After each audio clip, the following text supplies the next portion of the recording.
Welcome back. Pull up a chair. You're listening to the Hart of Appalachia, where stories are real, the people are honest, and the truth walks barefoot. I'm John Hart, and today we're heading into the fields where every stalk of corn and every bale of cotton came with a price. This is a story about sweat, sacrifice, and the cost of survival. The price of the harvest. The season of reckoning. Every harvest tells two stories, one written in the soil and one written in the faces of the people who worked it. When the fields turn gold and the air smells like dust and hope, people start counting what they've gained and what they've lost. Because the harvest doesn't just measure crops, it measures hearts. This is the price of the harvest. The field before dawn. Before the sun even thinks about rising, the fields are already alive. Boots crunch through dew, hands reach for tools worn smooth by years of use. The air is heavy, not just with humidity, but with expectation. Every farmer knows that the harvest is a gamble. You plant in faith, you pray for rain, and you hope the earth remembers your kindness. But you know, the earth doesn't always play fair. There's a family down in Monroe County, the Carters. They've been farming the same patch of land since before the Depression.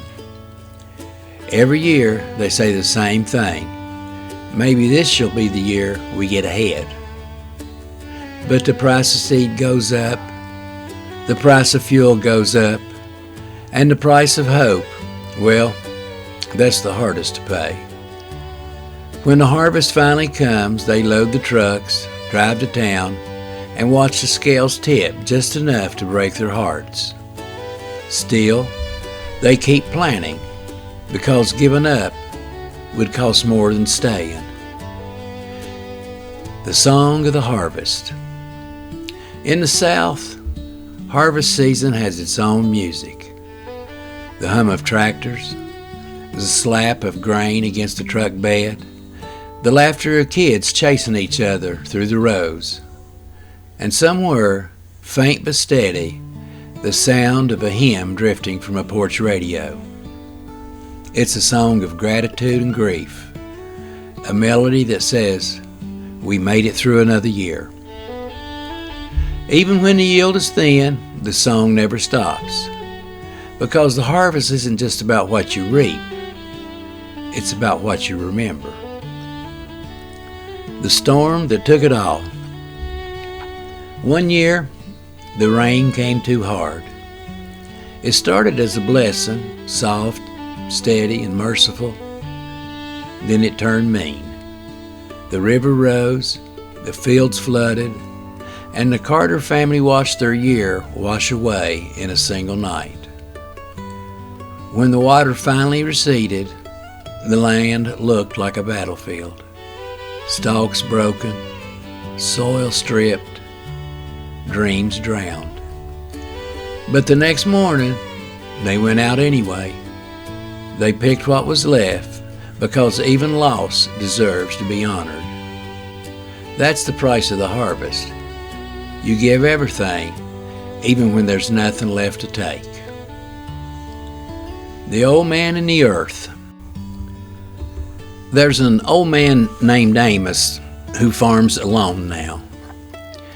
His wife has passed and his sons moved north, but he still walks the roads every morning.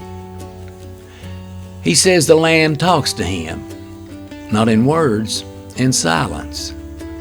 He kneels, runs his fingers through the dirt, and whispers, "You remember, don't you?"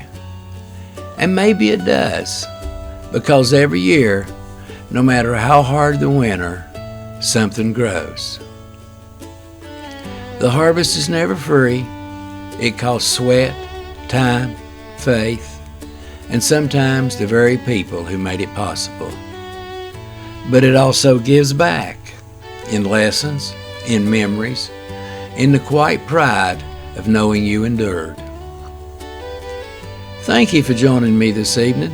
As always, take care of yourself, take care of each other, and remember, the mountains keep their secrets, but they never forget.